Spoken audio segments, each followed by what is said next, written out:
Welcome to Handcrafted by J.R. Broussard. I'm Greg Broussard, and today we get to work on this chair that has a broken leg.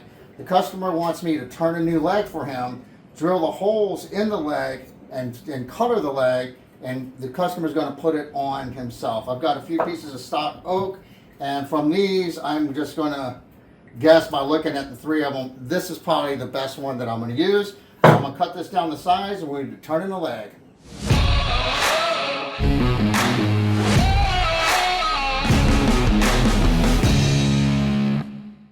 We need to get this leg out of here so we can use it as a template to turn a new leg. So we got to get these screws out and see if we can get this leg to come out. Okay. In the corner of the chair, it's got these little crazy bits. And this is the one over here. I found the right bit here. And I've got a set with all kind of crazy stuff in it. So this is going to be extremely helpful in this particular repair so we can remove that crazy looking screw.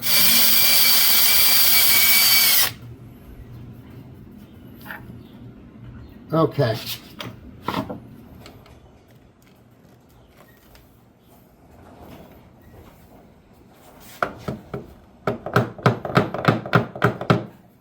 That's solid. Bet you it's wedged from the other side, like inside itself. There's a couple more screws in here that I need to take off, but before I take those off, I'm going to use white vinegar to try to dissolve some of this glue. This is hide glue, which is made out of animal proteins. This will break it down. You can also do it with heat, but I don't want to apply heat. I don't want to damage the surface in any way. So maybe this will loosen it up just a little bit.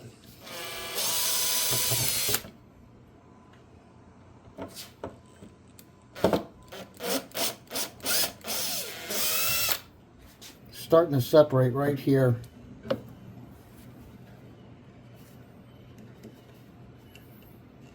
We just have to keep working at it. I went ahead and removed the rest of these screws on this side. It looks like we have some movement now. So that's what we're looking for. Get that out of there. And now we got to get this. We can loosen this one up. We'll put a little bit more vinegar down there. There we go. I don't want to booger it. I know I have to replace it, but I still need to use it as a template to make the new leg. There we go. Get it loose. Whew. Yeah. I think I might be able to pull it out. Don't know how though, but I'm gonna have to figure it out.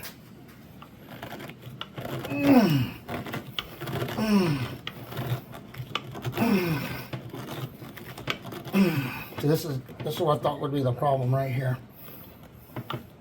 I don't want to cut this.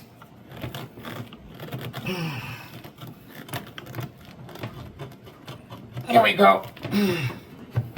Yes. Okay. Whew, that was in there. That's excellent. All that vinegar soaked down in there. That's perfect. Why this stuff is still pliable. This glue I'm going to scrape in here. Just kind of get some of that stuff out of there.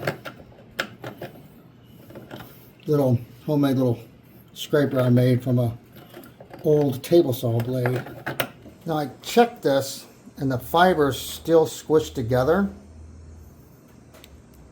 So we're fortunate with that. So what I'm going to do is I'm going to use Titebond 2 on this, and I'm just going to glue it back together so I can put it on the duplicating template or the duplicating lathe, and I can use the follower and the cutter, and I can cut another part.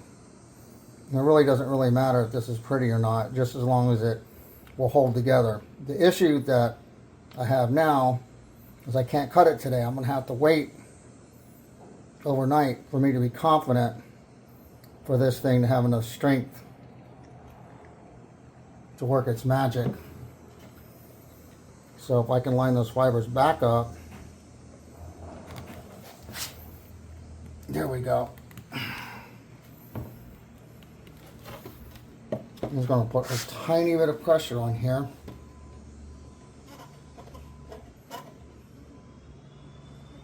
See what happens.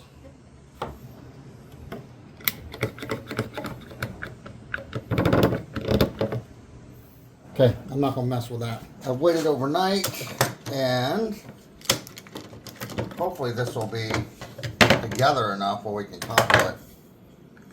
Huh. That's relatively straight too. I don't know if I should put a spline in here to strengthen it or not. I think I'm going to put a spline in here, and I'm going to have to do a plunge cut. This is going to be an El Dum Ola move. Hopefully I don't have a super bad kickback. Don't do this. This is pretty stupid.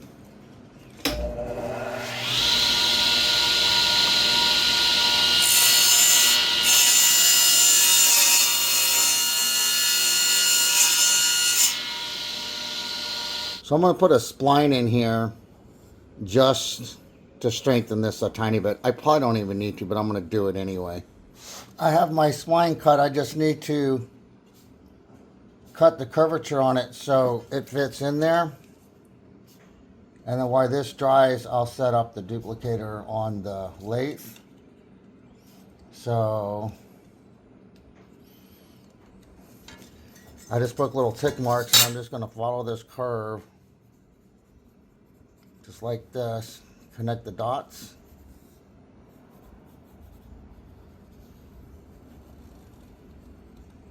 And then that part will fit inside that right there.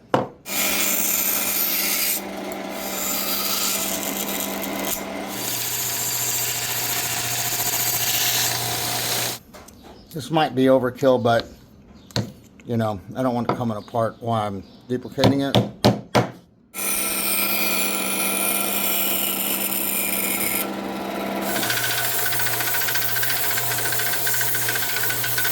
I've got my duplicator part set up in here, my attachment. I'm gonna go ahead and cut my part down to fit inside here, and we're gonna start turning.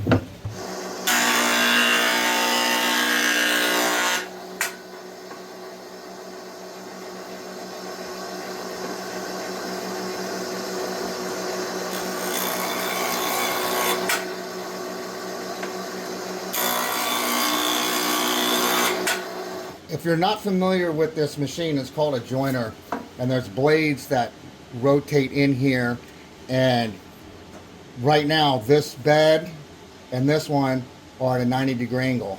I will flatten one face. Once that's flat, I'll rotate that one I just did and put it up against my fence and hold it square against the fence. That's going to put this side square. This F means that this is my reference face, the one I did first, and I squared this side off this side, so now that's a square. Now I have two 90-degree angles on my surface for cutting the rest of this on the table saw or whatever I want to use. You also can do joining with a hand plane. It just takes a lot longer. So that's what this machine does. It can square and put your boards at a 90 degrees or whatever degree that you want. What I forgot to do is check the thickness of this leg, the fattest part of this leg, which is whatever distance that is. I had to make sure that it will fit inside our blank, and it does. I just have to be really careful when I cut this not to cut it too shy so we'll have enough material. But right now we can get a leg out of that. I'm going to put my squared and true side against the fence on the table saw.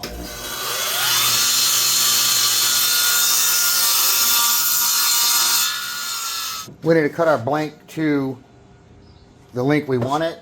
So all I'm going to do is trim this side down, and I want a little bit of extra hanging over on both sides, a lot. So I'm just going to cut it right there. Trim this and cut it to length.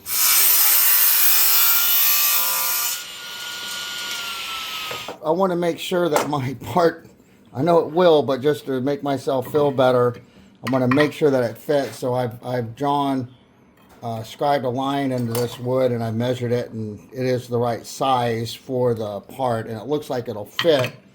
So I'm going to find the center of my board for turning on the lathe, and then I'm going to scribe a line onto the end using that center point. And this should be the biggest part on the chair leg that I need, so I can turn it from here. But I want to cut angles on this piece of wood, and I'm going to make sure I don't go in there, so I'll show you. So that is the biggest part of the chair leg right there. So I've got plenty to cut my leg out, but I'm going to cut these off at an angle so it's easier to cut on the lathe.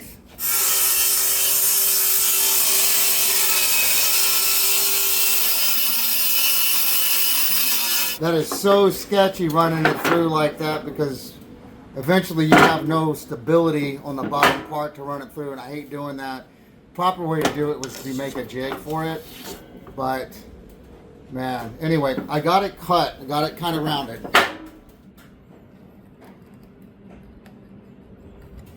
I've got to hammer this chuck down onto my part. So the way I handle that is through the screw. I put my part on the screw and I clamp it so it has some resistance when I'm going down with it.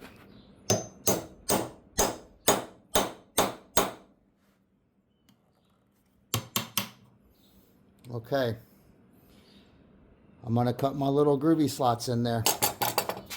If you hammer down too much on this, it'll the yoke has a tendency to split out.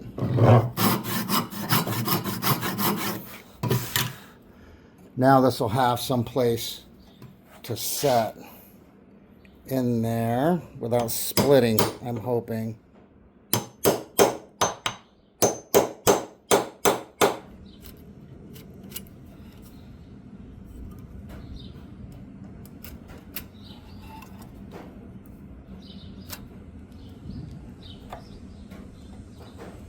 We have the original part in the duplicating side. We have the part that we were going to cut. This duplicating piece, the original piece, is held in by these two little brackets on either side. These brackets have these little screw adjustments, and once you find the center, it's tapered in the front, and you can screw this down and it will hold this part in place. This is the duplicated part. This is the follower, and this is the cutter. This follower will follow the original part at the same time, cutting and matching your copy. What I'm going to do first is I'm going to use my roughing gouge to round this a little bit more, and checking it with my calipers along the way to make sure I don't cut too deep. I've set my calipers on the widest part of my part, and I can check that as I go down my piece.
We've got the leg duplicated.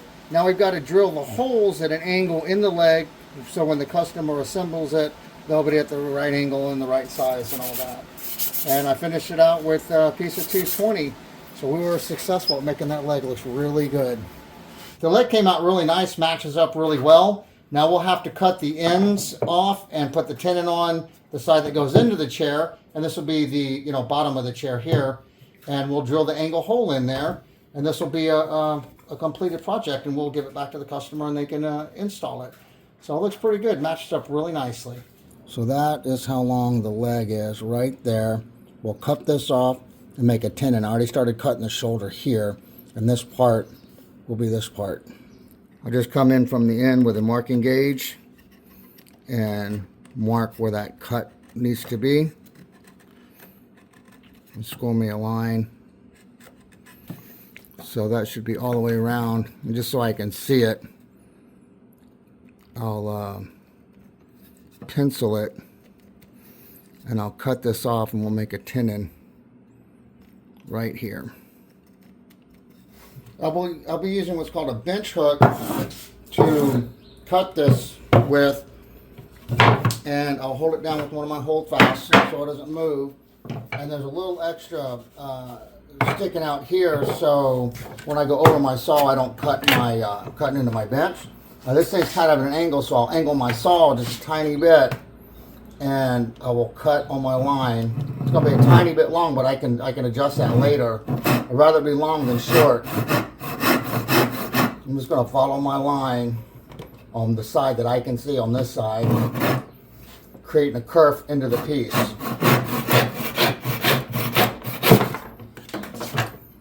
Okay, there's our tenon right there. See now the tenon's so big at the bottom? I'm just going to come in with a hewing axe and just use it as a chisel. I would be using a chisel, but it's kind of hard to get in there. This got a little bit more grip and weight to it. I cut it and fit a test leg just to make sure I get my angles right, especially with this hole and the right size of everything. So everything fits together perfectly. So now I'm going to go ahead and cut the tenon on the real leg, and we're going to get it fitted in here. And hopefully it'll go the same, because this is smooth. So hopefully we'll do the same thing with the test one. I mean the real one. This is just a sample piece, but what I'm going to do is I'm going to use this cone-shaped tool, and I'm going to cut a little cone on the end of my leg. Once that cone is cut on the end of the leg, it allows this tool, which is adjustable, has a cutter right here, and it has a desk stop in here. I'm going to place it on that cone, and I'm going to turn it. That's going to cut the shoulder, or that's going to cut the shoulder and the tenon, and this will, I have the desk stop set, so I know how far to go, and it is the right size, because I tried it a few times, so I know it's the right size. So now, the scary part, I'm going to go ahead and use it on the actual leg. Now this does not fit on there right now.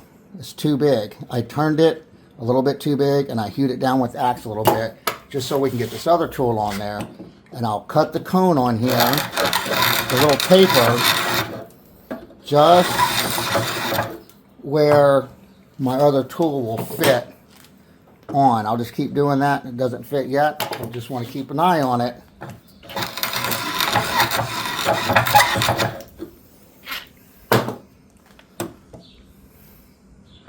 And it fits on there. Now I'm going to go ahead and cut it back.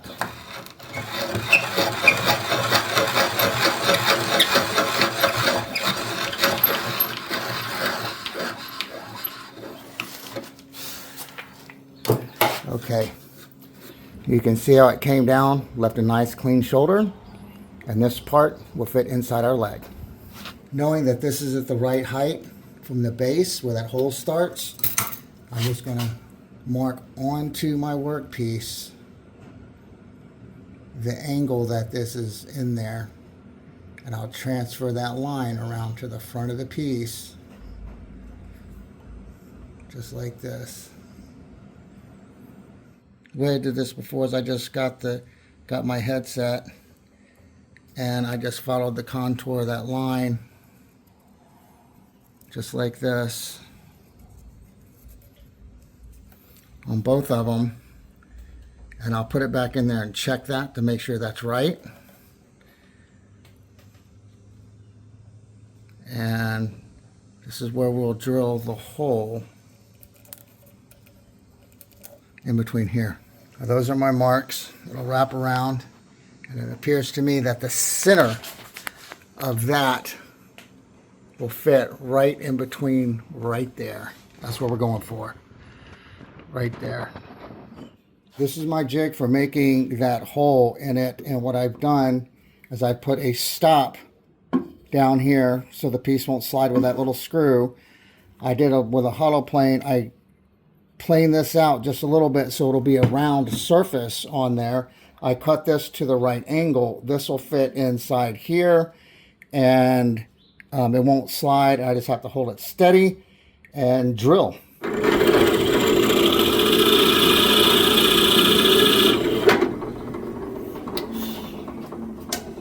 I found the combination to cover the leg. I had to put the camera pretty far back because I don't want to get the spray on the lens of the camera. So this is just going to be shellac, clear, and then I'm going to come on top of that with the M101 0325. It's the Mohawk toner, and we're going to put the shellac down first, and then we're going to come with the toner on top of that.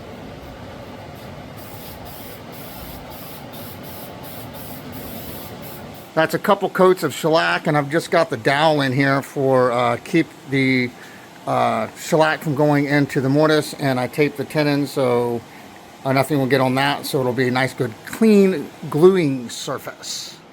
I've sprayed my camera lens too many times with stuff, so I'll keep the camera back a little bit. This is the color toner now. The duplicating feature on the lathe worked really great, really awesome. Happy with the way the leg turned out. Customer has a new leg, they can install it and cut it to length at their leisure. I'm going to mark with a pencil. Well, no, because I can't find my pencil. That's one. That's a couple coat. That's a couple coat. That's a couple coat. The leg came out awesome. The leg came out. Welcome to Handcrafted by Jim. That's just too much space back there. Blah, blah, blah, blah, blah, blah, blah, blah.